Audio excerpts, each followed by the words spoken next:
Over the last 1 year, I've learned how to do coaching. I've learned how to be a person who is going to ask you the right questions, artfully understand who you are, and raise your self awareness. Now, when I try to explain this to people, a lot of times the first question they ask me is, "Hey, have you watched Succession? There's a performance coach in that. Are you like that?"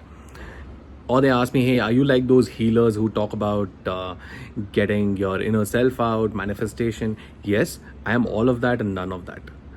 I think a clear distinction between a coach, a healer, or somebody who's in the spiritual world versus who is in the performance world and versus who is what I'm doing is basically understanding the modalities in which we work. As a coach, and I've come to own this, I will work with somebody's state of mind. I will anchor their peak performances, I'll anchor their strengths, I'll also understand what they're doing. I also help them raise their own self awareness, expand the map of the world that they work with. But more importantly, I think it becomes increasingly difficult to try and explain this to at least the people that are in my second or third circle. Now, why is that? Is because in India, contextually, we do not have a lot of coaches, or at least I am not really aware of it. So, when it comes down to making that distinction between who a coach is versus who is somebody who is a mentor, that distinction is a little fuzzy today. A mentor or a guide that you go to is a person who has done what you are seeking to do.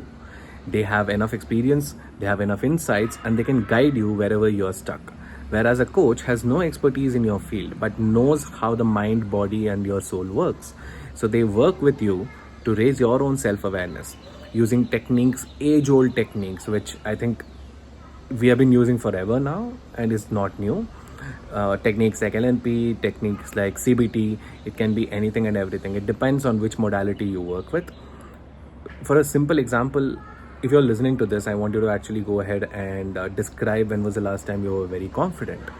Now, such a simple question, but it changes the physiological state of yourself. You actually start thinking about when were you last confident, and once you start describing it, you go into that state of confidence.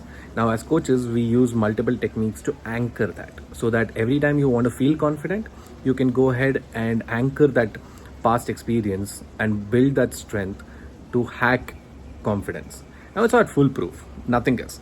Like, I've tried my best to make it foolproof, but obviously people who have been doing this for 30-40 years tell me that it's not foolproof. So the truth is, coaching is real and coaching is coming here to stay. Now, unless and until we accept that, I don't think we'll start making the distinction between a mentor, a guide, a spiritual coach, a performance coach, or even a leadership coach. We need to start making that distinction.